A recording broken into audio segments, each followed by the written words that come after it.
Bora, meu povo. Muita paz para vocês. Vamos dar continuidade à nossa aula de fundamentos sobre sinais vitais. Hoje a gente encerra sinais vitais, viu? Repare que uma aula só para pressão arterial. Agora vem o restante: temperatura, pulso e respiração. E tem mais um que eu vou chamar uma observação, mas isso é para o final, certo? Então hoje a gente vai dar continuidade.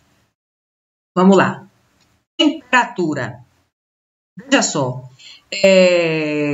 Eu acredito que não tem nenhum de vocês que nunca viu um termômetro na vida, certo? Todo mundo já viu um termômetro na vida, certo? Qual é a função do termômetro? Medir a temperatura. Todo mundo já viu. Eu botei aqui dois tipos, né? Esse é o mecânico, é o manualzinho, certo? É o mais simples, é o mais barato, mas quebra com facilidade. E esse aqui é o digital, certo? Então, assim, repare que na ponta deles tem aqui uma estrutura que armazena o mercúrio e é justamente nessa área que, em contato com a pele, na região que você escolhe para verificação, vai esquentar esse local e a coluna de mercúrio, cadê? E a coluna de mercúrio vai subir, certo? Então, todo mundo aqui, assim, eu não vou ensinar vocês a verificarem temperatura, porque todo mundo sabe. Talvez um detalhe ou outro pode ser que vocês não tenham conhecimento, porque também não é obrigação de vocês, certo? São detalhes que talvez vocês vão, por ser só da área de saúde, nem todo mundo precisa saber, certo? Mas o pegar o termômetro, colocar debaixo do braço de uma pessoa, todo mundo já fez isso um dia, inclusive de você mesmo, certo?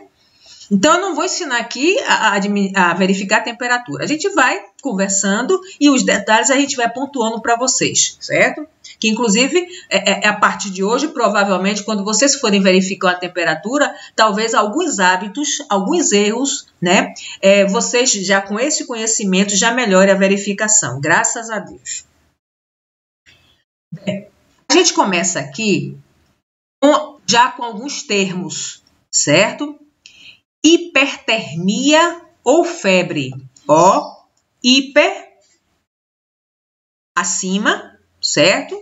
Alto, termia, temperatura. Então, a febre, ela é cientificamente também conhecida como hipertermia, ou seja, o aumento da temperatura, certo?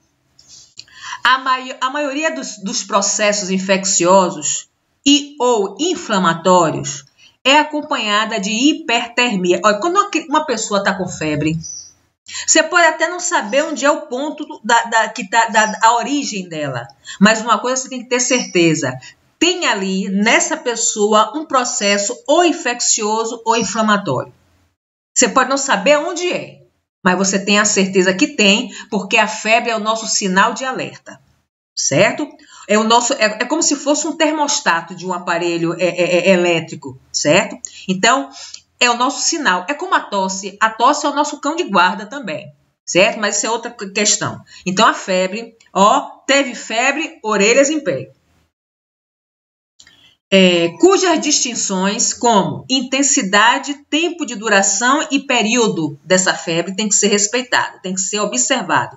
Variam conforme a natureza da infecção e característica orgânica do paciente. O que ele está dizendo aqui é que a febre depende muito do que está causando aquela febre. É um agente infeccioso, é um micro-organismo, é um processo que tem ali, certo? O organismo cada organismo tem uma reação, tem um sistema imunológico que está ali. O que é, na verdade, a febre?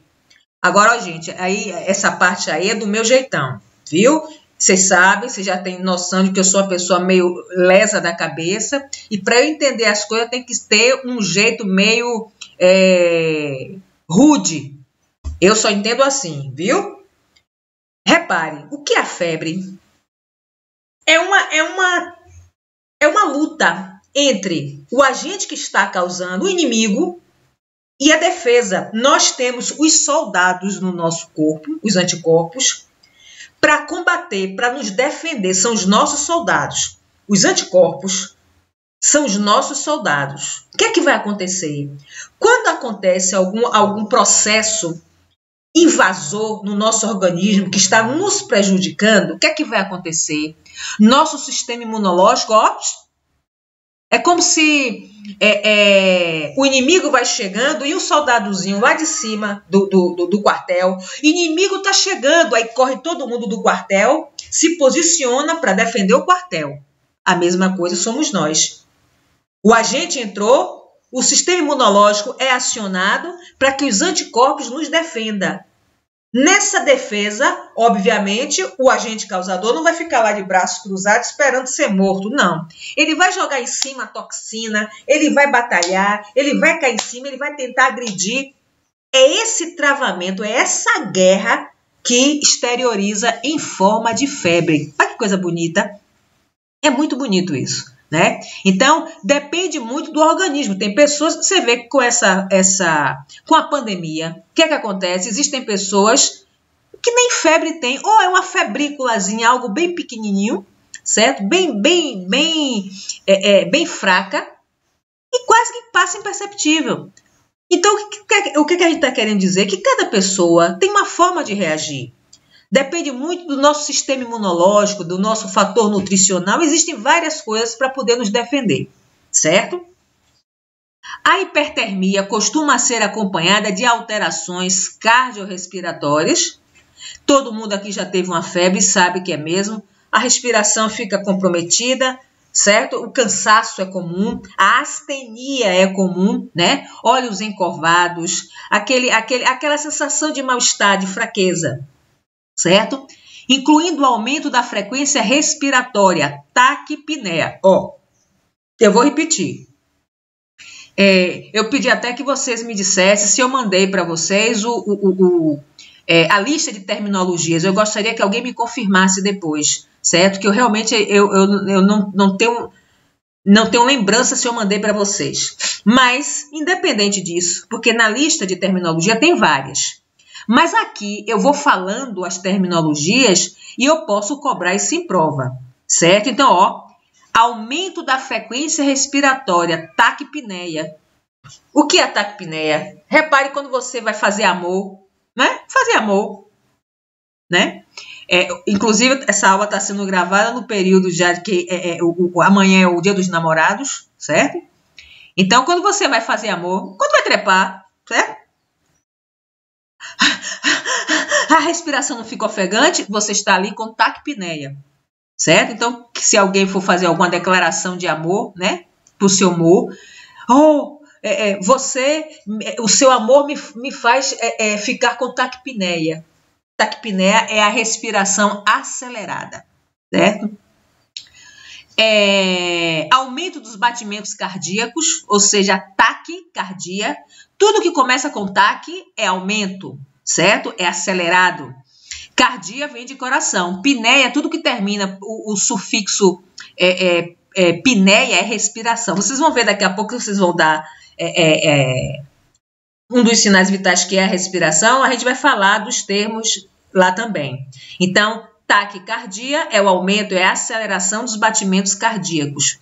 São comuns as queixas de fadiga, mal-estar, dor no corpo, secura na boca, falta de apetite, ou seja, anorexia, que causam muito desconforto à pessoa acometida. Gente, me dê só uma licencinha que meu filho está ali miando para poder vir para casa. Peraí.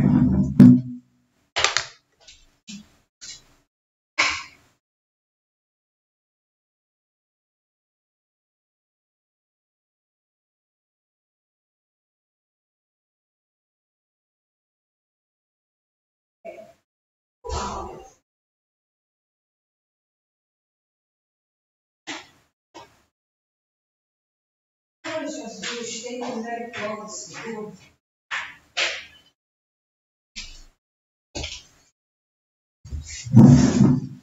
Desculpe, gente, mas é que eu tenho 4 filhos de 4 patas e um deles é o dono da casa. E é chato, ele já tá aqui, daqui a pouco ele pula aqui no meu colo. Viu? Vamos lá. Desculpe, mais uma vez.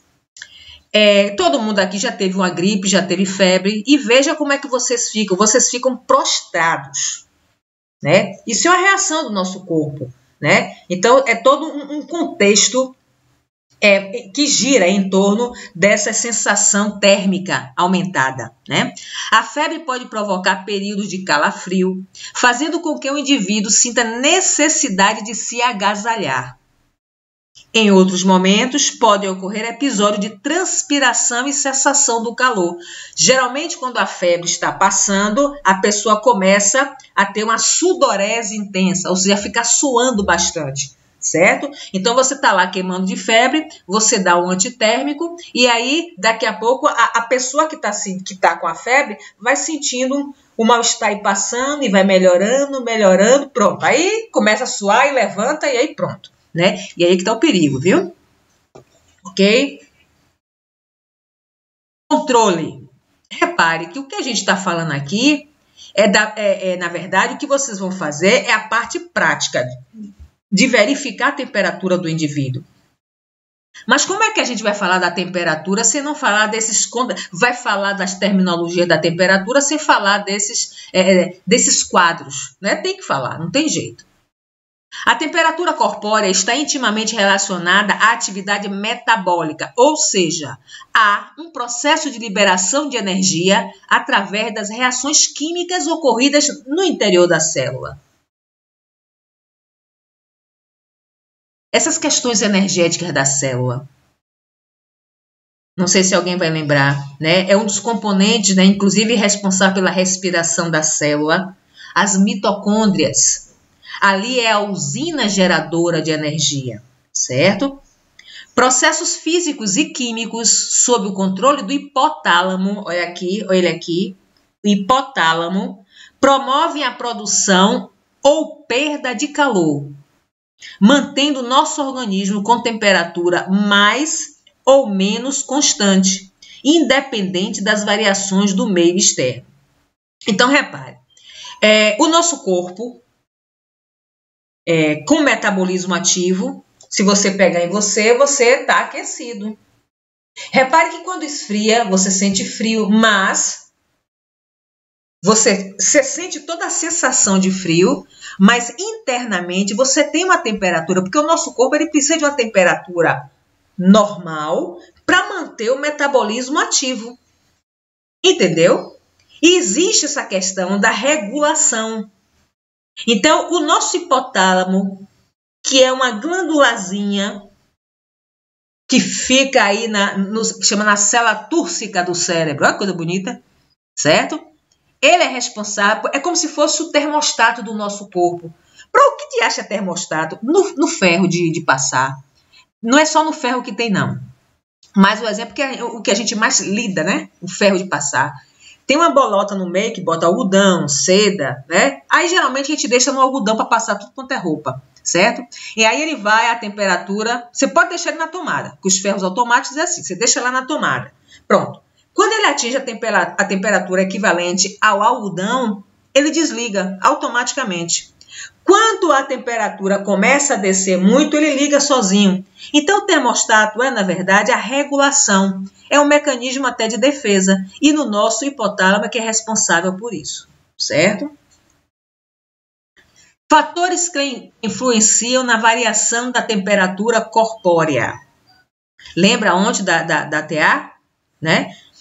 O sono e o repouso, emoções, desnutrição e outros, né, influenciam na diminuição da temperatura.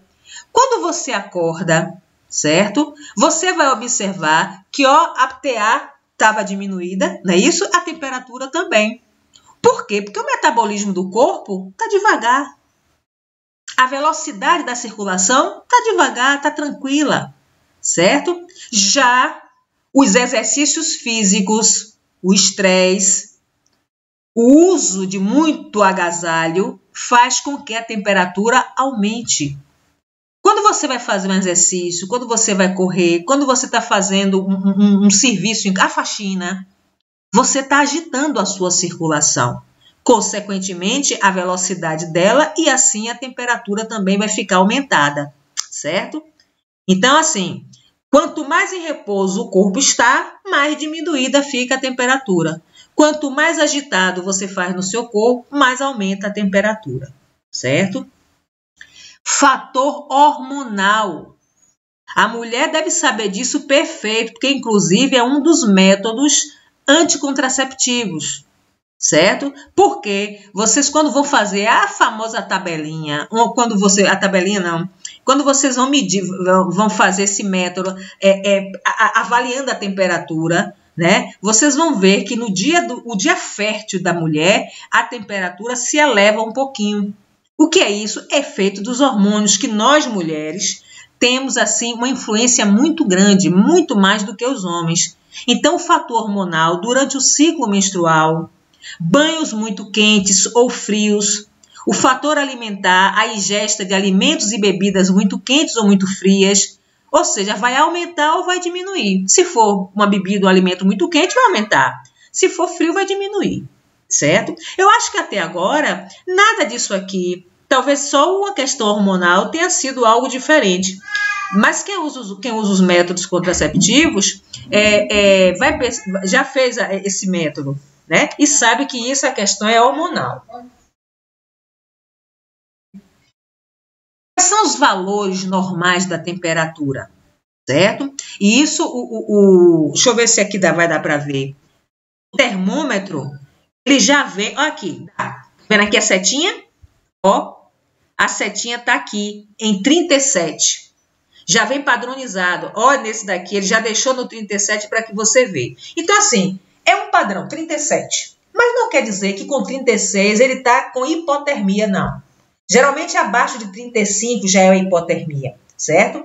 Acima de 37, você tem que observar. Você verificou agora se o paciente está com 37. Daqui a uns 15 minutos, vai ver de novo, ou a meia hora. Se for para 37,5, você tem que ficar atento. E os sinais vitais são assim, gente. Ó, eu já vou falar isso aqui agora, para já vocês começarem a fixar. Porque vocês vão ver isso, talvez, em clínica médica. Assim, os sinais vitais, né? Eles têm que ser avaliados diariamente. Fato, a gente já falou isso ontem. Fato, pronto. Mas é assim,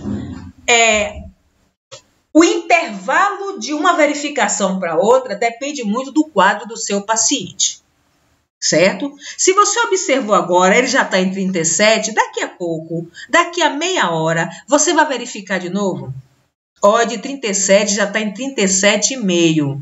Pronto. Você já vai começar a averiguar isso a cada 15 minutos. Então, a depender do quadro do seu paciente, o que seria mais correto? Você verificar um paciente que chegou de uma cirurgia, um paciente que está na emergência sendo avaliado, essa avaliação primeiro comece de 15 em 15 minutos.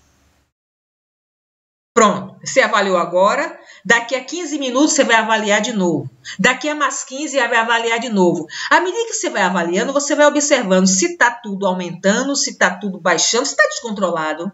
Porque à medida em que vai se estabilizando, você já começa a aumentar o espaço. De 15 em 15, ele vai passar agora de 30 em 30. Depois a cada uma hora, até que você coloque um ponto de 3 vezes ao dia esse paciente. O paciente normal, teoricamente normal, ele é avaliado seus dados vitais no mínimo 3 vezes ao dia. Quando você chega, ou seja, logo pela manhã, quando você, se por acaso, não fazem, viu, gente? Mas quando o pessoal que vai entrar, vocês saem da manhã, vai entrar o pessoal da tarde vai avaliar esse paciente. Vocês vão sair no final da tarde, começo da noite. Quem for entrar no começo da noite vai fazer a avaliação. Então, geralmente, são 3 vezes, ou seja, a cada plantão, certo? O mínimo de 3 vezes ao dia, tá certo? Vamos voltar para lá para frente. Então, quais são os valores normais? É muito difícil delimitar a temperatura corpórea normal. Porque, além das variações individuais, ou seja, cada um tem a sua variação, e condições do ambiente que também interferem, Por exemplo, você pegar uma pessoa que mora no Rio Grande do Sul, né?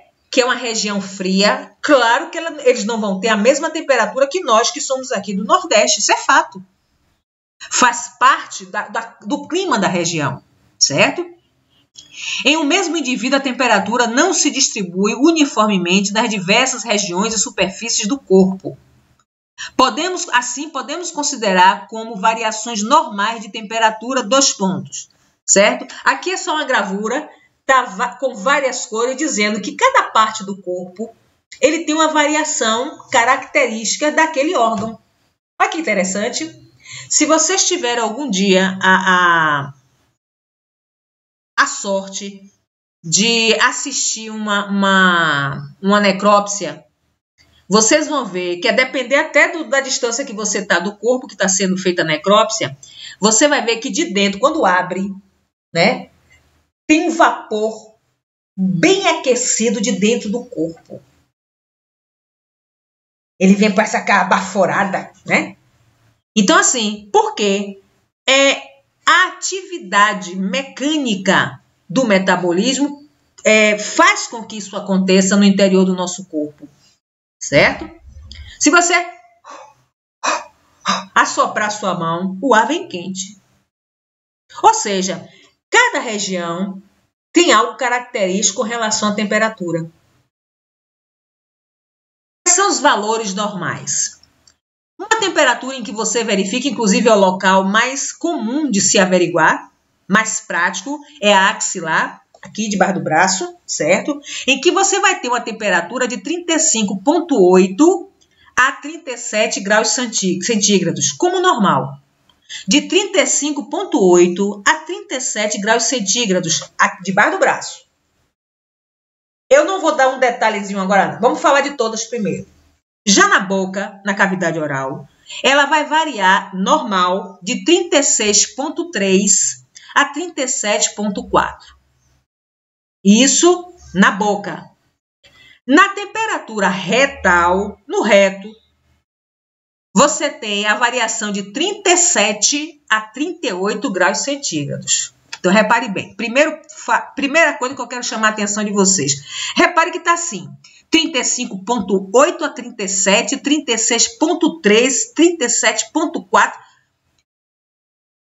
Assim, de 35,8 a 37. Se você achou 35 é para assustar, não. Não é não. Certo? Essas precisões 35,x, 36,y, esse depois da vírgula, são variações literárias que a gente, na prática, não deve levar tanto em consideração, a não ser que o estado do paciente seja tão grave que essas variações sejam muito rápidas e possam interferir no quadro do paciente. Só assim, ok? Segunda coisa, por que é que existe essa variação? Repare, dentre essas três, a axilar é a menor que a oral, que a oral é menor que a retal. Por que será que essa variação acontece? Primeiro, se você for verificar a temperatura no reto e der 35, ele está com hipotermia. Mas se você verificar a temperatura axilar der 38, está com hipertermia. Por quê, gente? Porque, olha, na axila, quando você bota o termômetro, vamos fazer de conta que aqui é o termômetro, certo? Aqui é aquela parte metálicazinha que eu disse que contém o mercúrio, chamado bulbo. B-U-L-B-O. Daqui a pouco vocês vão ver a parte do termômetro, que deveria ter sido até antes, mas tudo bem. Isso aqui é o bulbo. É essa parte daqui que contém o mercúrio que tem que ficar em contato com a pele. Então, vamos fazer de conta que aqui, ó, gente, é porque eu tenho problema com a câmera, viu? Aqui é a axila, certo? A axila tá aqui. Quando você vai colocar o termômetro, olha o que pode acontecer. A parte que está com o mercúrio ficou pro lado de fora. Não pode. Ele tem que ficar exatamente em contato, fazendo... Quando baixar o braço, você não vai ver nem a ponta do termômetro. Mas ainda assim, a axila é uma área que expõe você mais ao meio ambiente. Repare se não é. A boca já não expõe tanto, que você fecha a boca, não expõe ao meio. Mas aqui, mesmo você depois que baixa o braço, ainda o contato com o ambiente existe e pode interferir. Então, a variação dessa temperatura pode acontecer mais. Então, é por isso que a temperatura é menor. Porque o contato, como é que chama? Eu não quero falar, não é nem um contato. É assim, a área está mais exposta ao meio ambiente. Na boca não tem tanto, porque você não vai verificar a temperatura com a boca aberta. Não vai. Você tem que botar o termômetro na boca e fechar. Já no reto, esse ainda aí é que não tem contato quase que nenhum. Porque o reto ele é bem fechado. Ele é musculatura. Ele tem um esfíncter retal. Então, quando você coloca, vamos fazer de conta que é aqui, ó. Não, vou botar assim. Aqui, pronto. Aqui é o reto. Ele, aquele rapazinho, entendeu? Quando você coloca aqui o termômetro, ó, pronto, você bota só o bulbo. Não é para botar o termômetro todo não, viu, gente? Pelo amor de Deus, que aí você já não tá verificando temperatura. Já tá tendo sexo anal. Vambora. Vamos cá. Ó, você bota só a pontinha do bulbo e o termômetro para verificação anal é diferente. Vocês vão ver daqui a pouco aí. Mas você pode ver com qualquer termômetro desse tipo, manual. Mas vamos mais para frente. Ó, aqui tem uma tabelinha dizendo, ó, temperatura corpórea, menor que 35, hipotermia, 36 a 37, normotermia ou afebril, ou seja, a temperatura está normal ou está sem febre, afebril. Repare que aqui, ó, para ser normal, certo? Ele já está menor. Aqui vai de 35,8, aqui ele já está pegando de 36,1. Então, repare que essa variação de graus, depois da vírgula, não leve tão rente não, certo? Estado febril vai de 37 a 37,7, ou febrícula. 37,8 até 38,9 é uma febre, certo? 39 a 40, pirexia, ou seja, é uma hipertermia, como é que se diz? Moderada, vamos assim dizer. Mas maior que 80, eu não quis dizer mais maior, mas maior do que 80 é hiperpirexia. Ou seja, a partir de 37, você já pode considerar febre, certo? Então, é importante você dosar. O que é uma febrícula pró? É aquela que passa do 37, está variando um pouquinho, 37,5, 37,7, você vai observar. Passou de 37, vamos observar para ver se vai continuar com esse mesmo valor ou se vai estar aumentando para a gente detectar em tempo, certo? O que a gente não quer é pico de febre, porque aí vai acontecer uma série de alterações orgânicas, certo? E aí é prejudicial para o seu paciente. Instrumento para a verificação da temperatura. Bem, o controle da temperatura corpórea é realizado mediante a utilização do termômetro, óbvio, né? O mais utilizado é o de mercúrio, mas cada vez mais torna-se frequente o uso de termômetros eletrônicos em nosso meio de trabalho, né? E hoje está-se muito corriqueiro, né? Hoje as pessoas, com o advento da pandemia, a verificação com os termômetros digitais já virou rotina. Mas esse daqui, esse manualzinho daqui, ó, esse mecânicozinho, esse pobrezinho, certo? Ele de coluna de mercúrio, ele ainda é muito usado. Se vocês forem comprar para o estágio, eu aconselho a vocês comprarem exatamente esse que tem a coluna de mercúrio. Porque ele é mais prático, porque esse digital, gente, ele não aguenta, é igual ao tensiômetro, certo? O tensiômetro digital, o Red falou, né, na aula passada, que quando você leva para uma unidade, né, onde você vai verificar a temperatura de várias pessoas, quase que isso vai acabar quebrando, porque ele não tem essa resistência toda, certo? E geralmente esses termômetros, vocês podem achar ele no hospital, um digital? Pode. Ele é mais prático porque você colocou, deu espaço, o tempo de verificação, que é de 3 a 5 minutos, né? Sempre deixa até 5, né? Então, de 3 a 5 minutos, pronto, ele já lhe dá, já sai aqui, já, ó, escritozinho só para você ler, só para você fazer a leitura. Esse daqui, você tem todo um processo. Antes de colocar no paciente, você tem que, ó, sacudir bastante ele, segurar de uma forma segura para poder ele não escapulir da mão, escorregar e quebrar. E essa coluna de mercúrio, aqui não está dando para ver, mas aqui tem uma colunazinha de mercúrio, ó, aqui, ó. Ela só é ativada quando ele é aquecido aqui, certo? Então, antes de você colocar no paciente, você tem que fazer com que essa coluna que está aqui desça toda para o bulbo. Coloca depois aí no paciente e vai esperar ver a subida. E tem alguns termômetros de coluna de mercúrio que é uma droga para você observar. Tem um que é meio... eu nunca mais vi, mas ele é o mais barato dos mais baratos. Certo? Ele tem o formato de um triângulo. E por ser com esse formato, você, para ver a coluna de mercúrio, tem que ficar assim, ó, rodando ele para você conseguir visualizar. O achatadozinho, termogê, os G da vida, os termogês da vida, certo? É uma marca.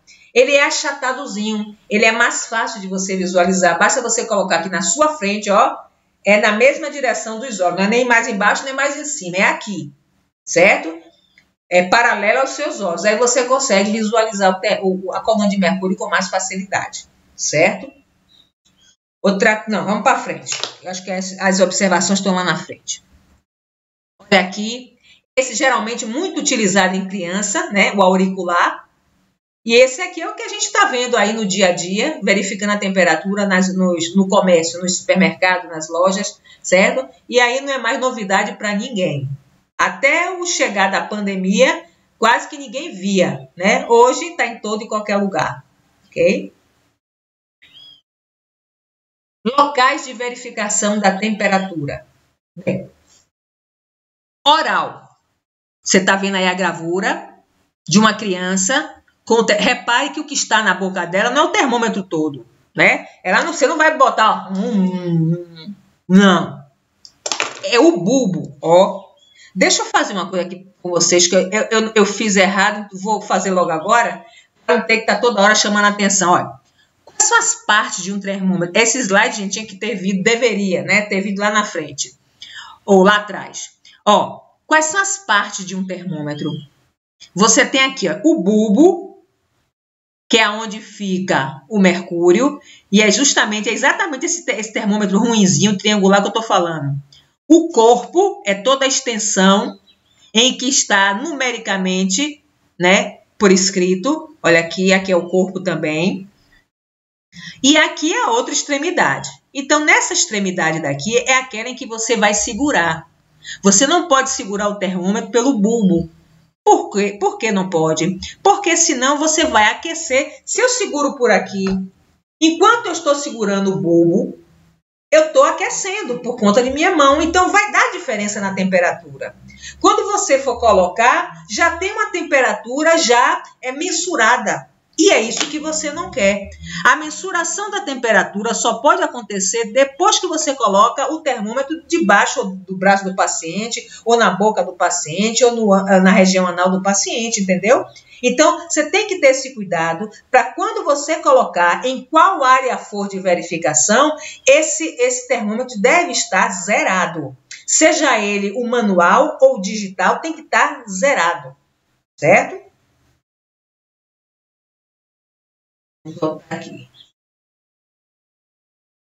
Pronto. Não foi aqui que a gente parou. Aqui, oral.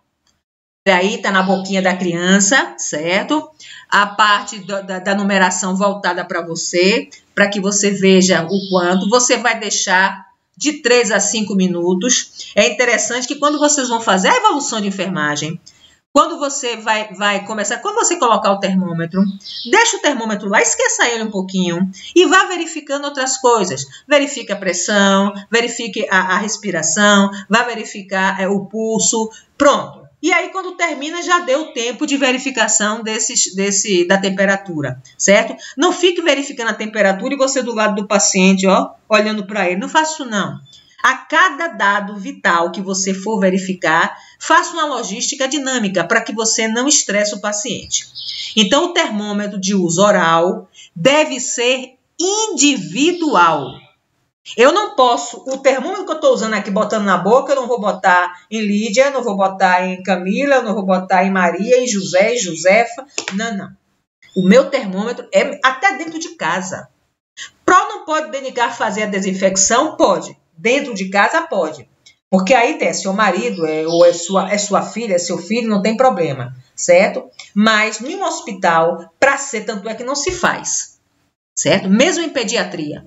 O termômetro para que você faça a medição da temperatura tem que ser individual. Não pode ser, para todo mundo. Um para todo mundo, né? E possuir bulbo alongado e achatado. Isso vocês não vão encontrar, não. Vai encontrar o bulbo meio roliçozinho, cilíndrico mesmo, certo? E eu acredito que é uma besteira, certo? Porque assim não interfere muito não, mas o ideal seria que fosse achatado. Ponto. Outra coisa, quando você for verificar a temperatura oral, tem que ter alguns cuidados. Numa criança, é contraindicado, né? Para criança, porque a criança pode morder. Criança, ela tá vendo aquele negocinho, um rolicinho, um friozinho na boca, a própria curiosidade. Eu conheço uma criatura adulta que uma vez fez isso, ela queria saber o que é que tinha dentro do bulbo, como era, né? E ela mordeu o termômetro. Né? Ela pelo menos relata que deu agonia. Mas não tem isso mesmo. Às vezes você está mordendo uma coisa, dá uma agonia, dá um nervoso, aí você aperta e aí foi um termômetro e quebrou.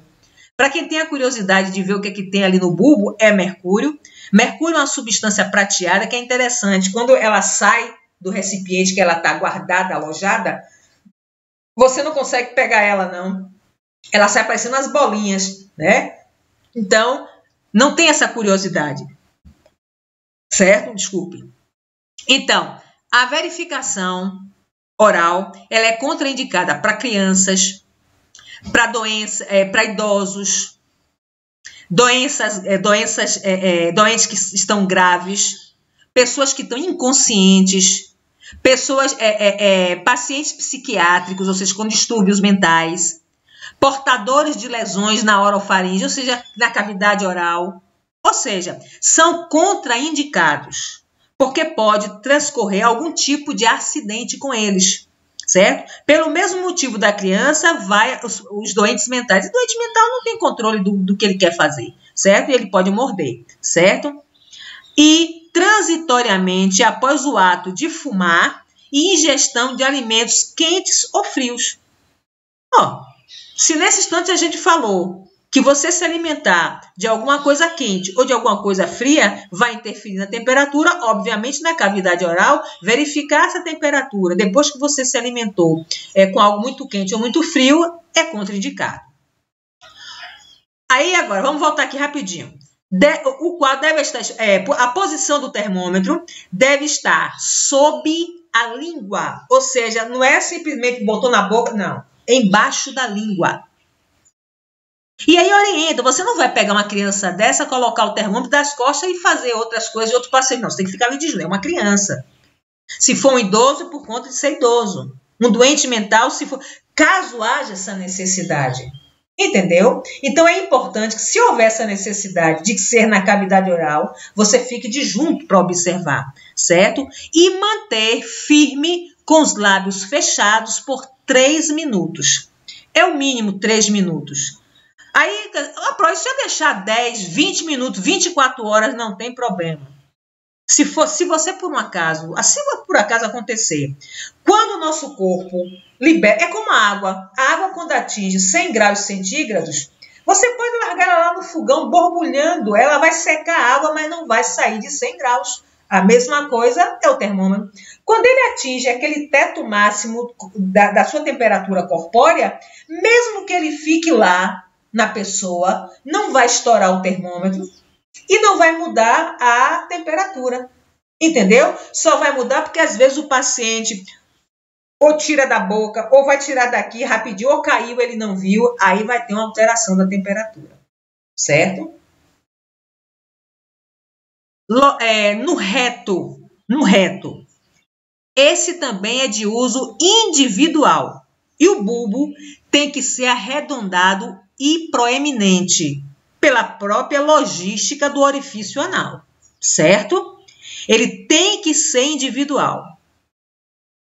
Deve ser lubrificado e colocado no paciente em decúbito lateral, preferencialmente na posição de Sims, que você já conhece qual é. Então, na posição de Sims, né, decúbito lateral esquerdo, com a perna direita fletida, com o corpo levemente voltado para a frente. Posição de Sims, certo? Inserido cerca de 3,5 centímetros. Oh, gente, não precisa. Se o bulbo é isso aqui, basta inserir o bulbo, acabou. Não é para inserir, ó, tá aqui o ânus, você vai inserir e lá vai até a outra extremidade. Não faça essa desgraça, não, que você vai causar danos ao paciente. Então, basta inserir o bulbo, certo? A verificação da temperatura retal considera-se ser a mais fidedigna, porque a área não tem o contato com o meio externo, é fechado. O ânus, ele é fechado. Peraí, deixa eu botar assim. Ele é fechado. Então, o contato externo não é igual à axila, certo? Então, é a área mais fidedigna. Então, quando você puder fazer, no adulto convém fazer, nem sempre por conta da privacidade, por conta do constrangimento que esse paciente tem. Geralmente, na região retal, é feito mais em crianças, em animais, certo? É contraindicado em pacientes submetidos a intervenções cirúrgicas no reto e no períneo, ou que apresentem processos inflamatórios locais, certo? Aí é contraindicado por uma questão de lógica, né? Se você vai colocar o termômetro no reto, através do ânus, se você tem alguma lesão, algum ferimento ali, é melhor você não colocar, ok? Vamos lá. Olha aqui o do ânus, ó.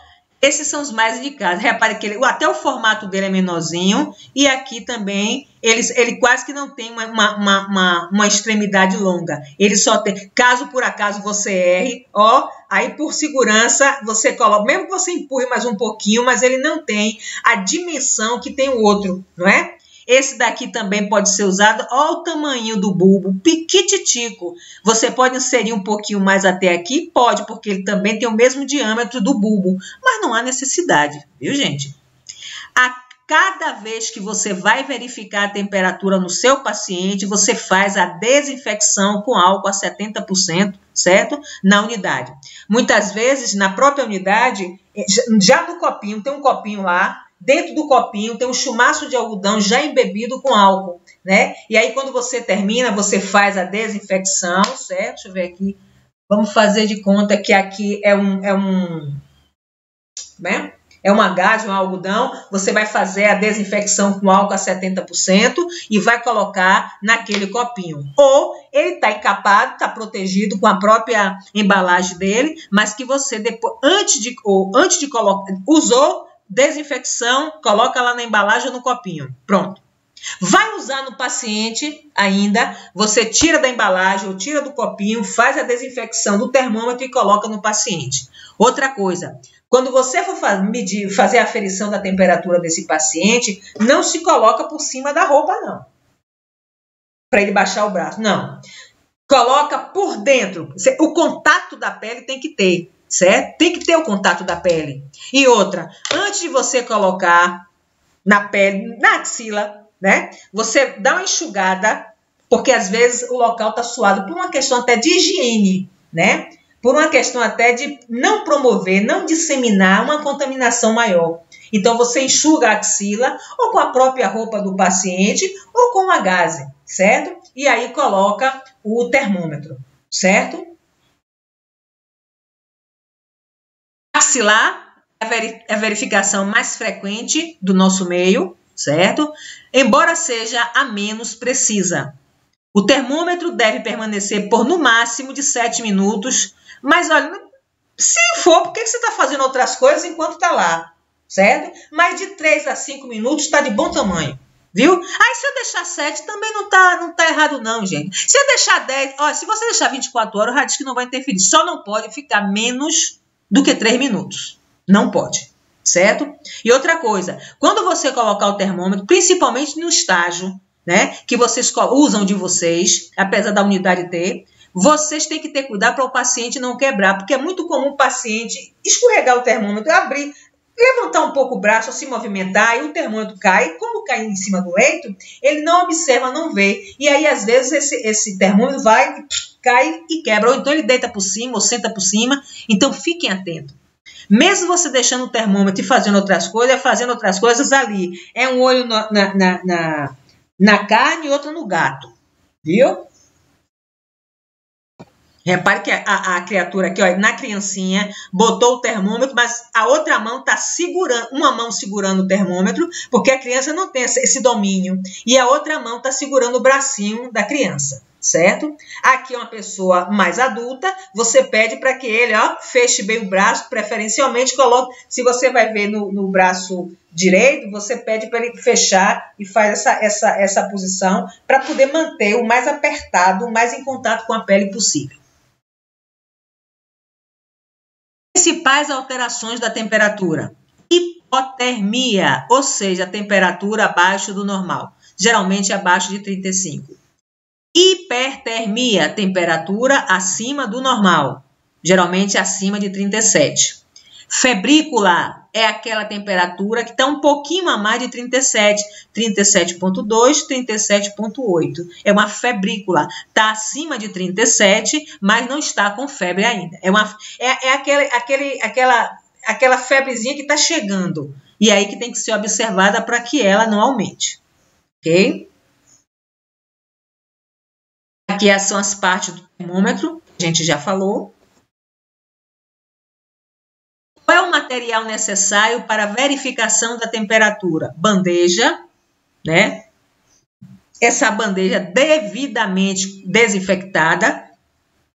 Toda vez que você vai pegar uma bandeja para preparar para algum procedimento, sempre faça a desinfecção com álcool a 70%. Sempre, viu? Lá na prática, deixa eu ver se eu tenho algum pedacinho de algodão aqui.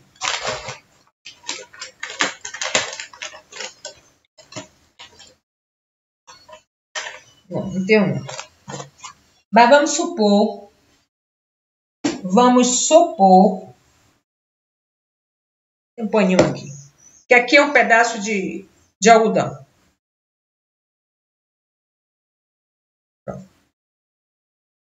Aqui eu tenho a minha bandeja. Às vezes, você está chegando ali, a bandeja está lá, você vai pegar ela e você não sabe o que foi usado antes. Então, o que é que eu, Norma, faço? Eu pego um chumaçozinho de algodão, molho com álcool a 70 e faço aquela desinfecção geral. Ó. Eu posso fazer isso antes de fazer a técnica da desinfecção. Aqui eu estou tirando o grosso. Pronto, tirei. Vou pegar outro chumaço de algodão e vou pegar agora vou colocar álcool a 70 e vou fazer a desinfecção correta. Como é que se faz para a desinfecção correta? Ó, em um único sentido. Se eu comecei daqui para cá, vai ser toda até aqui nesse sentido. Então eu vou fazendo assim, ó, faço aqui. Vou mudando o lado do algodão, ó. Vou fazendo aqui. Vou chegando para cá e vou mudando o lado do algodão no único sentido. Pronto. Já fiz a minha desinfecção. Aí agora eu vou arrumar a bandeja para qualquer tipo de procedimento. Quando você termina o procedimento e vai guardar o material, inclusive a bandeja, façam a desinfecção também e guarde sua bandeja. Mas faça. Não interessa se seu colega não faz. Certo? Então, a bandeja, você vai precisar do termômetro, certo? Bolas de algodão seco, álcool a 70%, bloco de papel e caneta. Esse bloco de papel, gente, é a cadernetinha que o coordenador vai pedir, não sei se ele já passou a lista de material para vocês, mas quando vocês forem para estágio, tem que ter uma cadernetinha no bolso do seu jaleco e uma caneta. Certo? Aqui está dizendo que é na bandeja, mas não bote na bandeja não, bote no bolso do jaleco, certo? Tem gente que prefere já colocar as bolas de algodão embebidas no álcool. Eu prefiro colocar a almotolia com álcool. A almotolia é aquelas moringuinhas, certo? Eu prefiro botar ela em cima da bandeja com álcool e o algodão seco para na hora eu pegar no momento em que eu for usar, certo? E aí vou lá para o paciente. Observações para a técnica. Já deixando claro que pode parecer algo que já é muita coisa, é porque está sendo lido. Quando você vai para a prática, é diferente.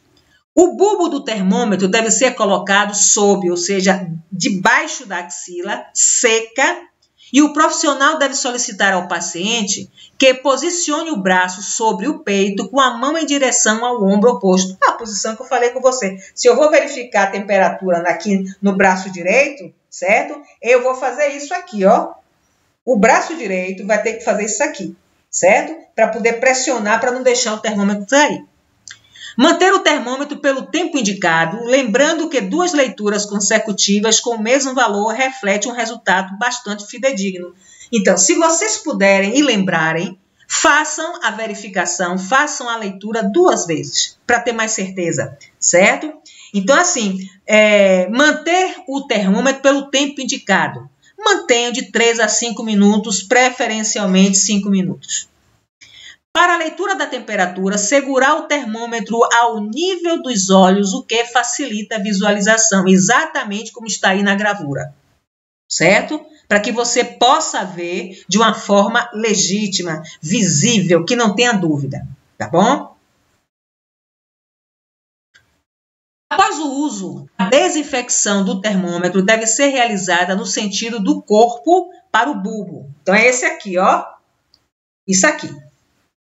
Do corpo para o bulbo, com algodão embebido em álcool. Obedecendo o princípio do mais limpo, da área mais limpa, né? Que não, é a área, o bulbo é a área que tem contato justamente com a pele do paciente. Então, obedecendo o princípio do mais limpo para o mais sujo, mediante lavagem com água e sabão, isso ninguém faz não, viu, gente? Ou limpeza com álcool a 70%. Esse sim é mais rápido, mais prático e é tão seguro quanto. Processo que diminui os micro-organismos e a possibilidade de infecção cruzada. Ou seja, tira o risco de você levar uma contaminação de um paciente para outro. Cuidados de enfermagem para a hipertermia. Ó, gente, eu já boto isso daí, certo? Que, na verdade, quando vocês estão em fundamentos de enfermagem, a preocupação é exclusiva para as técnicas, a prática. A patologia, o quadro do paciente, nesse momento de fundamento de enfermagem, vocês ainda não têm conhecimento suficiente para prestar o cuidado ao quadro.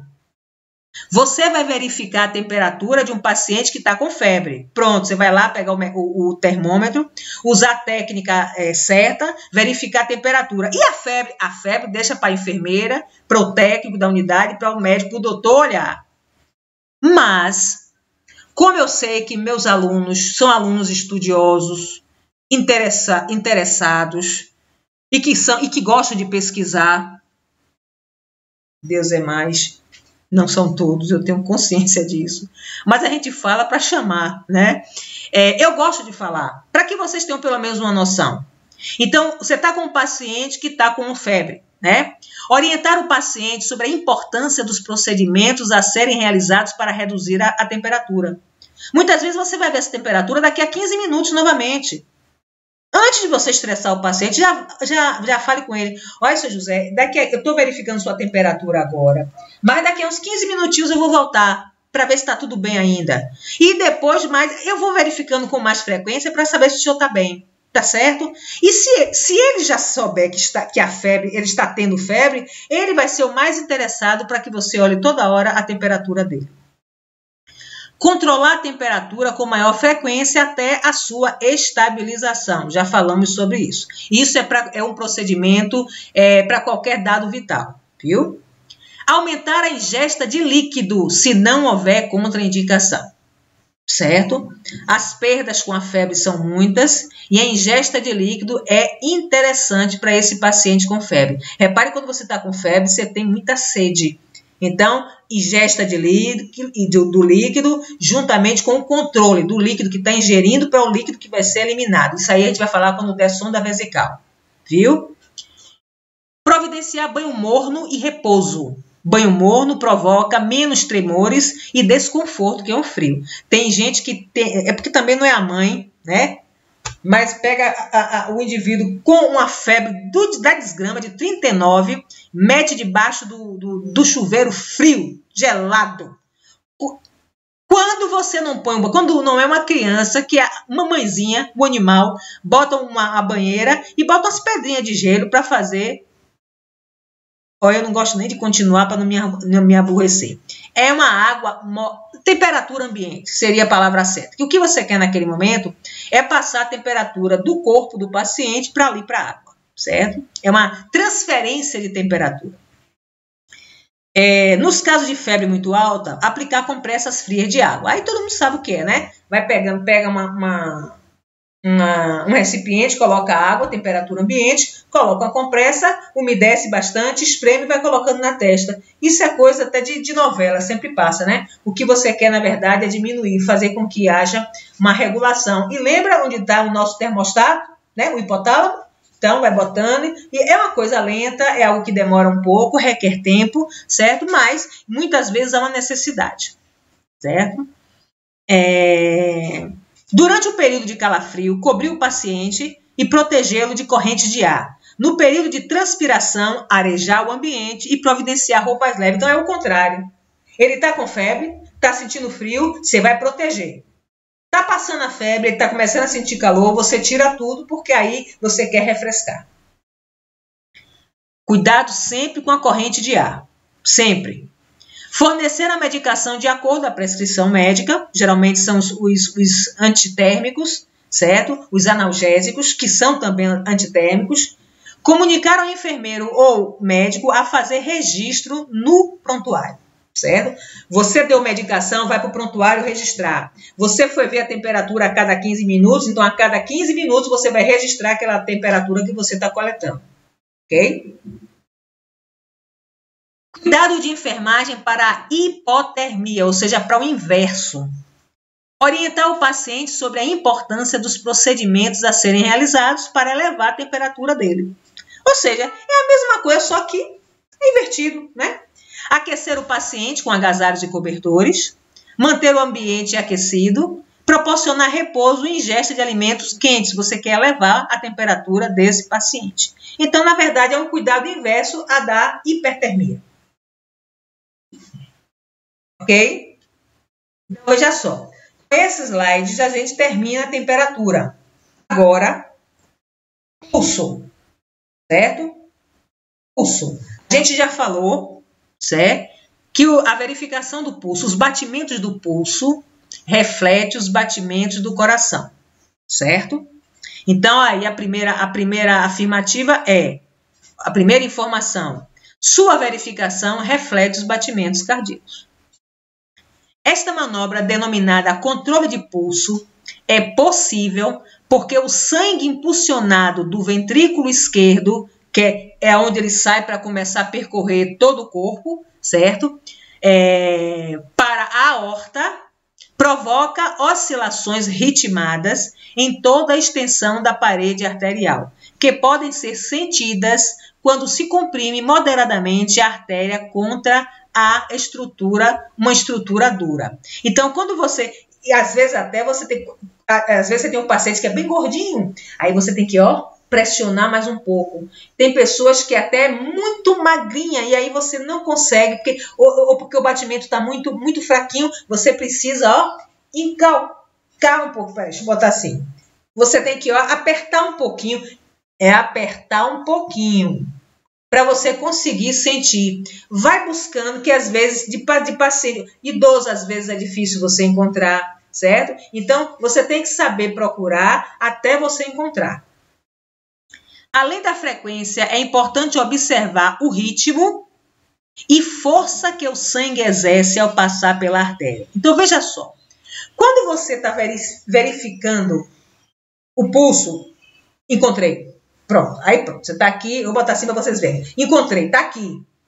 Vocês não vão contando logo, não. Você vai fazer a contagem por 1 minuto. 1 minuto. Então, você está aqui... Primeiro perceba qual é o ritmo do pulso. Ele pode estar muito rápido, pode estar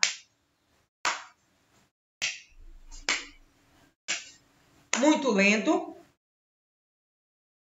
E aí você, repara, ele pode estar assim, ó, rápido, e você está sentindo, faça de conta que esse som que você está ouvindo é como se ele estivesse cheio. Você, quando bota o dedão lá, você sente cheio o pulso, você sente o batimento bem forte para você. Já quando ele está, às vezes, ele pode estar fraco, mas você ainda assim está sentindo. Você sente nos seus dedos ele de forma lenta, mas ele está cheio. Quando a gente diz que um pulso está fino, quando você está apertando sem sentir direito.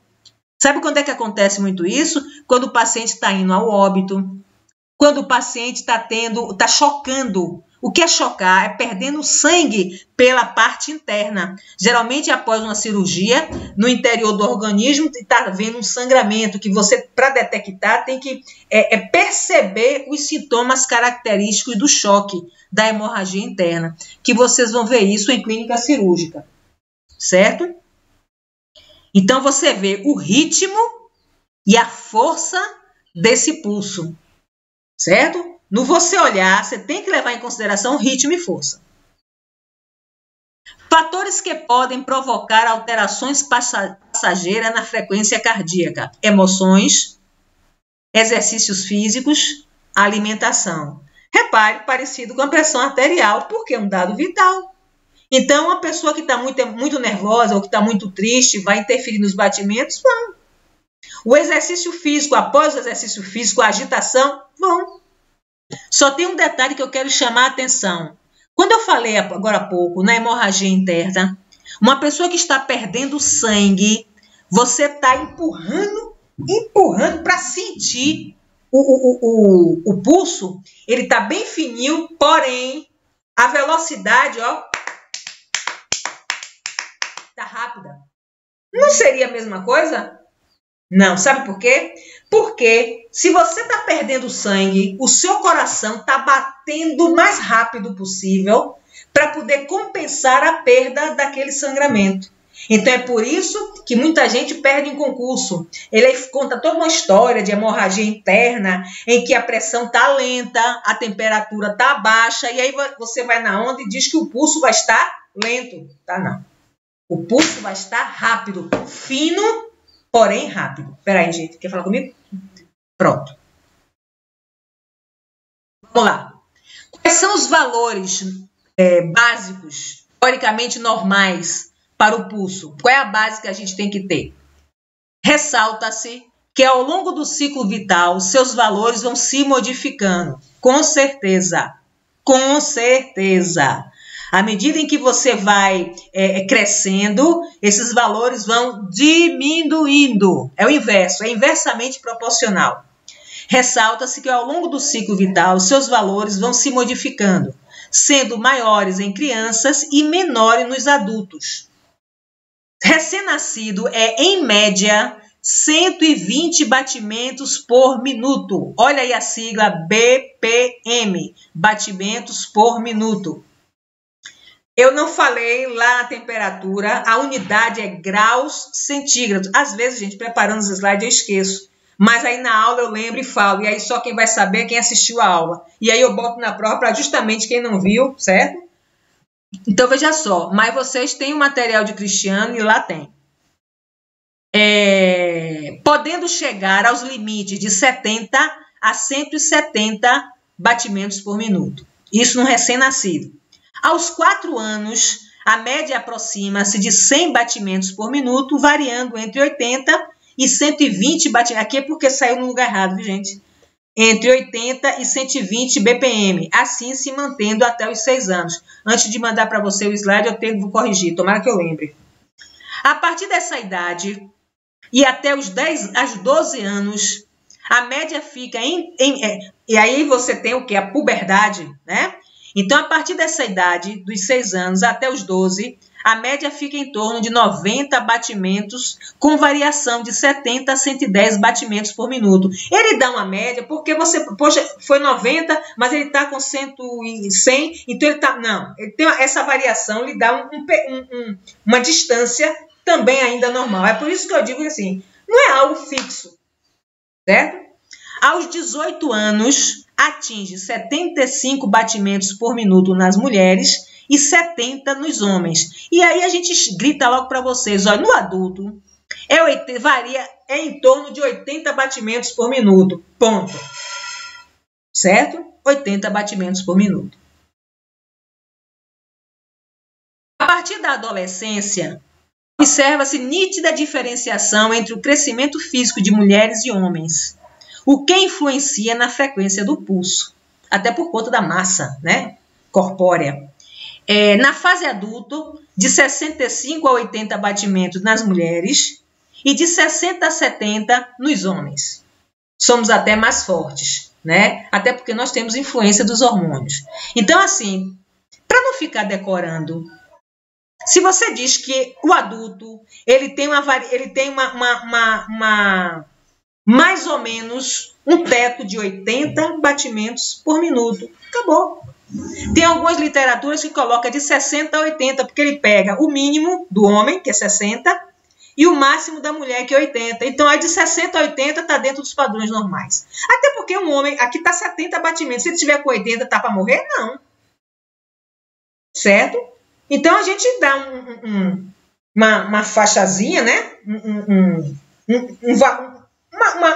Uma régua, né? Uma distância de um mínimo e de uma máxima, para vocês terem uma ideia do que você pode chamar de normal. Locais de verificação. Habitualmente faz-se a verificação do pulso sobre a artéria radial. Essa é a mais comum, sempre. Eventualmente, quando o pulso está muito fino, filiforme, é muito fino, sobre as artérias mais calibrosas, como carótida, femoral, aqui, deixa eu olhar aqui, carótida aqui, femoral aqui, certo? Outras artérias como temporal e facial, a temporal aqui, certo? Facial. Outras artérias como a temporal, facial e braquial, a poplita e a dorsal dos pés também possibilitam a verificação do pulso. Então, veja só. A carótida e a femoral, elas são mais intensas. É por isso que em emergência, repare, quando vocês vão ver um cuidado da emergência, quando o pessoal chega, para onde é que eles vão? Vão olhar o pulso carotídeo. Ele coloca logo aqui. Ele não vai para o radial. Ele vem para aqui, para o carotídeo, certo? Porque está mais próximo do coração. Então, a intensidade aqui é maior. Então, assim, aqui o interesse é para que vocês vejam os locais em que você pode verificar o pulso. Então, você tem aqui, braquial, você tem femoral, você tem pedial, você tem temporal, que é aqui, você tem carotídeo e você tem o mais comum, que é a radial.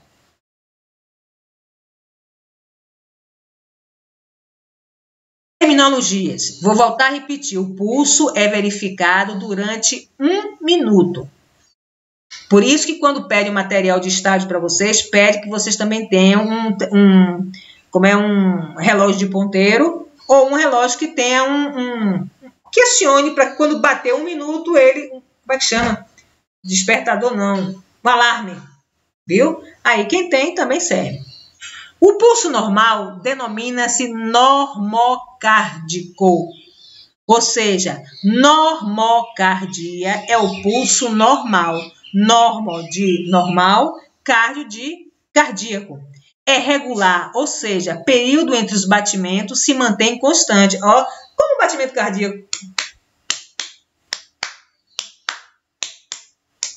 Existe uma frequência e não muda. Ele vai estar durante 1 minuto nessa mesma frequência, nessa mesma cadência, certo? Com volume perceptível, a pressão moderada dos dedos. o pulso apresenta das seguintes alterações. Quando ele diz assim, pressão moderada dos dedos, é que você está colocando, né, seu dedinho aqui. Não é empurrando, é só pressionando, viu? Bradicardia é a frequência cardíaca abaixo do normal. Então, abaixo dos 60, bradicárdico. Taquicárdico é a frequência acima do normal, está mais rápido. Então, bradicárdico é o pulso lento, taquicárdico é o pulso rápido. Taquiesfígmico é o pulso fino, aquele que você empurra o máximo que você pode para você perceber, né? Que eu falei que geralmente quando você está perdendo o sangue, ele está bem fino. Então, ele pode estar rápido e fino. Então, taquiesfígmico. Bradiesfígmico, ele está lento e fino.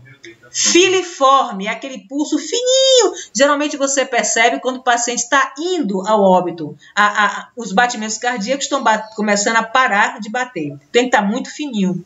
Certo? Então, são terminologias que vocês têm que saber o que é que significa. Dizer que um pulso está rápido e fino não é dizer que é taquicárdico. Taquicárdico é quando ele está só rápido, certo? Você consegue, inclusive, perceber ele, está cheio o pulso. Mas se você não consegue perceber o batimento, você diz que ele está, se ele estiver rápido, ele vai estar rápido e fino. Fino é quando ele está quase que imperceptível, certo? Olha aqui, verificando a pulsação.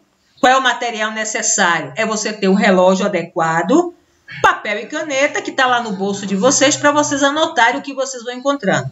Veio o termômetro está lá no paciente, está lá debaixo dele, né? Está lá e você vai verificar o pulso. Repare que o pulso, como é que ele está sendo verificado? Aqui eu botei as duas formas, que você pode verificar com 2 dedinhos, ou você pode verificar, olha, com os 4 dedinhos, nunca com o polegar. Pelo mesmo motivo da pressão arterial. E se vocês estão reparando direitinho, enquanto vocês não têm prática, repare que tanto aqui com os 4 dedos, ó, com aqui com os 2 dedinhos, ele está, ó, na artéria radial, nas imediações do polegar. Depois vocês façam, eu sei que muita gente vai fazer isso agora, vai tentar ver se encontra a sua pulsação radial, né? Vendo na direção do polegar, certo? Você vai mexendo, não é que esteja exatamente na linha do polegar, mas está nessas... É para que você não vá para o lado de cá, para o lado do mindinho, certo? E aí você pode verificar dessa forma. Executando. A pulsação da artéria radial pode ser verificada exercendo moderada pressão. Isso eu já falei, viu, gente? Eu não vou nem... ler tudo. Então, usando o dedo médio e o indicador ou os 4 dedinhos, certo? Nunca colocar o polegar e fazendo uma leve pressão, né, no punho, certo? O profissional não deve usar o polegar, já falei, porque ele tem pulsação própria. Contar o número de pulsações por 1 minuto, observados através do relógio. Certo? Tá lá com o seu reloginho e tá lá, ó, essa mão tá aqui com o relógio voltado para você e a outra no pulso do paciente, certo? Sem levantar. Da mesma forma que você não deixa o braço do paciente desconfortável para você verificar a pressão, o pulso é a mesma coisa. Você pode, inclusive, deixar, né, ele deitadinho, repousando no leito e você segurando numa boa. Registrar o procedimento destacando as características observadas. Pulso está cheio, o pulso está fino, que você colocando a terminologia correta, nem precisa dizer, olha, o pulso está fino e rápido, ele está taquiesfígmico, não precisa. Quando você fala que ele está taquiesfígmico, você está dizendo que ele está rápido e fino. Quando você diz que o pulso taquicárdico, está dizendo que ele está cheio e rápido. Ok? Pronto. Terminamos o pulso. Vamos entrar na frequência respiratória. A nossa, aparentemente, último dado vital do paciente. Bem, o que é você fazer a contagem de uma respiração? Observe como é que você respira. Vamos fazer de conta que minha mão é o seu abdômen, ou o seu tórax, que você vai ver o movimento. E você, quando vai ver a respiração de alguém, você vai olhar ou para o tórax ou para o abdômen. certo? Então, ó como é que a gente respira, ó, movimentos respiratórios. Subiu, desceu, 1. Ou seja, inspirou, expirou, é um movimento. Não é 1, 2, não. Movimentos respiratórios, é um ciclo. Subiu, desceu, 1. Subiu, desceu, 2. Subiu, desceu, 3. E aí você vai contando. Mas vamos por parte, certo? Isso é chamado de movimentos respiratórios, certo? Para você não fazer a contagem errada. O controle da frequência respiratória normalmente é realizado em seguida ao controle do pulso. Geralmente, os movimentos respiratórios é por último. Por uma questão que vocês vão ver por quê. Para evitar que o paciente perceba e exerça controle voluntário. Já vou explicar. Mantendo-se a mesma posição adotada para o controle do pulso. Deixa eu explicar logo para não ficar lendo e vocês ficarem atordoados. Vamos fazer de conta. Pronto. Eu já vi o pulso. Ó, minha mão está confortavelmente repousada no leito, está lá em cima do leito, descansada, certo? Relaxada. E eu estou lá contando, certo? Contando meu pulso. Terminei. Vou, anoto na minha cadernetinha. Eu volto para o pulso. Coloco agora o pulso. Em vez de em cima do leito, eu coloco aqui em cima do abdômen do paciente. Sem falar para o paciente, olha, seu José, eu agora vou verificar sua respiração. Nunca. Para todos os efeitos, você continua verificando o pulso. Sabe por quê? Se você disser para ele que vai verificar a respiração dele, ele vai mudar automaticamente. Fique olhando para alguém, para você não ficar... Bom, cada um de vocês, se alguém ficar olhando para vocês o tempo todo, encarando, sem dizer nada, poxa, não é ninguém que você conhece, mas está encarando você. Se for um homem encarando uma mulher, a gente vai até pensar que ele está dando uma paquerazinha, menos mal, né? Mas você fica desconcertada, porque a insistência é tanta que você fica desconcertada, você não acerta nem levantar para andar direito, né? A respiração, se você disser para alguém, ele automaticamente vai mudar os movimentos, a velocidade, seja lá como for, ele vai mudar. Então você não diz. Então é por isso que ele fala aqui, depois que você verificar o pulso, continue com a mão no pulso, porque para o paciente você está verificando o pulso, mas não, você está verificando agora a respiração. E aí eu sempre sugiro que coloque em cima do abdômen, porque você não precisa ficar a mão de um lado e você olhando para o abdômen do paciente. Não, você está aqui em cima do abdômen do paciente e aí você, cada movimento subindo e descendo da sua mão, junto com a do paciente, você 1, 2, 3, 4, entendeu? E aí ele não precisa ficar sabendo. Então, não se diz, não informa-se ao paciente que você está verificando a respiração dele. Cada respiração compreende o movimento de inspiração e expiração, acabei de falar, e o teto base é de 14 a 20 respirações por minuto. Algumas literaturas colocam 16 a 20, não interfere muito. Então, você tem um teto entre 14 e 20, que está dentro dos padrões normais. Abaixo disso, ele vai estar com a bradipneia e acima disso, um ataque-pneia. Daqui a pouco vocês vão ver as terminologias, viu? Ou seja, abaixo do 14 ele vai estar com a respiração muito lenta e acima dos 20 muito rápida. É importante observar características que indicam normalidade da respiração, como intervalos regulares entre a inspiração e expiração. Movimento torácico simétrico, né? Ou seja, é um tórax que ele é uniforme e que você consegue visualizar nitidamente os movimentos pelo tórax, certo? Ausência de esforço e de ruído. Se você for verificar a frequência respiratória de uma pessoa asmática, você vai, inclusive, ver um desequilíbrio, uma dispneia, uma dificuldade respiratória. E um ruído característico que chama sibilos.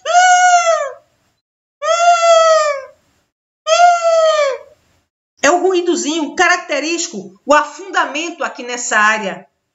Então, assim, são características, são alterações que você, para a questão da respiração, você tem que observar também tudo isso. Se está tendo ruído, se os movimentos, na região que você observou, foi simetricamente visualizada, se a frequência respiratória está num ritmo, se o paciente precisa de... Se ele está com dispneia, o esforço físico é algo comum, certo? Atenção! O padrão respiratório de uma pessoa pode sofrer alterações fisiológicas em algumas situações. Ou seja, ele pode ter um movimento sem uma cadência, sem uma frequência igual, por conta... Quando você corre, né? Tá correndo, você não fica ofegante? Poxa, se você for verificar, você vai ver que há um esforço para respirar, e nem por isso ele está com alguma doença. É por conta do exercício, do correr, que ele acabou chegando cansado, certo? Então, realização de esforço físico, estresse emocional. Durante um choro, depois que você chora, você chega a soluçar. Não é uma doença, é uma alteração fisiológica por conta da condição do paciente. Aqui, ele está, a gravura, fazendo uma sequência respiratória. Aqui o pulmão, e olha aqui o diafragma em repouso. É o músculo que serve de alicerce, de auxílio aos movimentos respiratórios, né? É a base dele aqui, bem logo após os pulmões. Ele parece um disco voador, né? E aí, assim, você inspira, olha o que acontece com os pulmões, ele se enche e o diafragma automaticamente desce, né? Ele, encheu, ele desce. Ele desce para poder fazer com que tudo que está abaixo dele não seja pressionado. Ele é um amortecedor. Já que os pulmões aumentaram de tamanho por conta do ar que entrou nele, aqui o diafragma está, servindo de aparato lá embaixo para não comprimir os órgãos abdominais. Pronto, agora que você terminou de inspirar, pronto, agora você vai colocar o ar para fora. Expira. Aí há uma retração nos pulmões, ele diminuiu de tamanho, certo? E há um relaxamento do diafragma. Então, esse aqui é uma gravura só para dizer para vocês como é que funcionam os movimentos respiratórios. Para que você saiba, inspirou, expirou, é um ciclo. Inspirou, expirou, é um ciclo. Certo? Quais são as terminologias mais usadas? Bradipneia é a frequência respiratória abaixo do normal ou frequência respiratória lenta. Taquipneia, frequência respiratória acima do normal, ou seja, deu acima de 20, né? Ou é uma respiração rápida. Rápida. Ele fez um exercício físico, a respiração está ofegante. Já a dispneia é a dificuldade respiratória. Todo prefixo dis significa dispneia. Você vai ver mais adiante, é um termo chamado disúria. O dis é a dificuldade de urinar. Então, dispneia é a dificuldade de respirar. O asmático tem dificuldade. Ele puxa. Ele está com dificuldade de captar o ar. Ortopneia, respiração facilitada em posição vertical. Ou seja, você está deitado, não consegue respirar, só melhora quando você fica de pé. Apneia é a parada respiratória, como se fosse a ausência da respiração. Apneia, não tem a apneia do sono, onde as pessoas momentaneamente passam um determinado período sem respirar, e isso é perigoso, certo? Porque é através da respiração que você capta oxigênio. E nossos neurônios, para quem tem neurônio, ele não pode ficar muito tempo sem oxigenação. Para quem não tem, é até melhor, porque pelo menos ele se some logo os neurônios, o resto que tem. Respiração de Cheyne-Stokes. Caracteriza por aumento gradual da profundidade da respiração, seguido de decréscimo gradual. Olha, repare.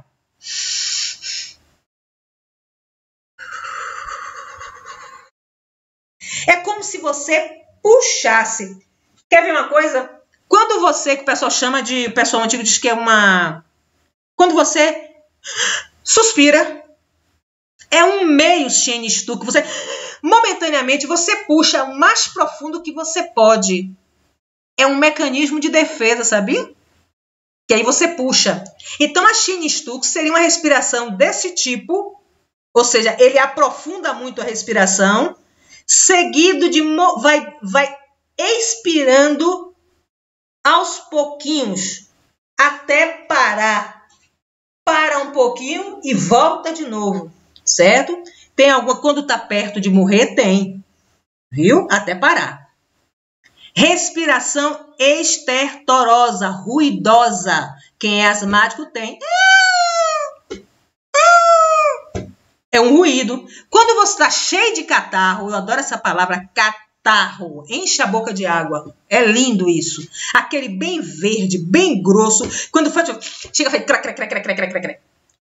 Crac, crac, crac, crac, crac, crac, crac, crac. Que você não consegue, quando você vai cuspir, ele já cai no chão durinho, parecendo uma gelatina. Eu acho lindo, certo? Aí o que acontece? Esse cricar na hora em que você respira é uma respiração ruidosa. Então, respiração ruidosa não é só asmático que tem, não. Até uma gripe pode... respiração estertorosa. São estertores, ou seja, possui ruídos, seja ele de que forma for. Certo? Atenção. Vou tirar, que senão vocês não vão me ouvir. Bem, esse que vem agora é o último slide. Eu coloquei por último porque, veja só, eu não vou nem ler. Porque, gente, ele está falando aqui, repare, olha, nós já vimos quais são os sinais vitais. Pressão arterial, temperatura. Peraí, deixa eu botar minha mão assim, ó, pressão arterial, eu tenho toque, viu? Pressão arterial, temperatura, pulso, respiração. 4.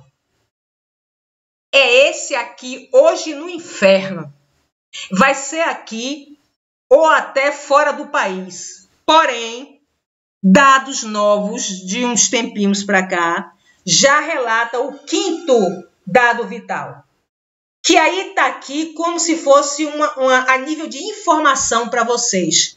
Porque até aqui mesmo eu coloquei que é um dado difícil de você avaliar. Então, a dor é o 5º dado vital, já sendo considerado pelos cientistas, pelos pesquisadores. Porém, ele é um dado que vocês vão verificar isso lá não vai não. Então, se por um acaso for algo de concurso, qual o 5º dado vital? Você já sabe que é a dor. A dor, apesar de que a dor já se é avaliada, certo? Porém, como dado vital, é difícil, vocês não vão saber avaliar. Precisa uma pessoa que tenha experiência, que tenha estudado sobre isso para fazer a avaliação. Mas está aqui para que você saiba, porque às vezes aparece sempre engraçadinho. Oxi, só são 4 os dados vitais? Não, são 5. Então, você vai dizer, olha, são 5, mas não somos nós que vamos avaliar. Tá certo? Bem, gente, esse foi o último slide de vocês, certo? Espero que vocês tenham gostado, tá bom? Eu vou tentar ver se consigo os slides ou uns vídeos para vocês sobre o restante e mando, tá bom? Um beijo no coração de vocês.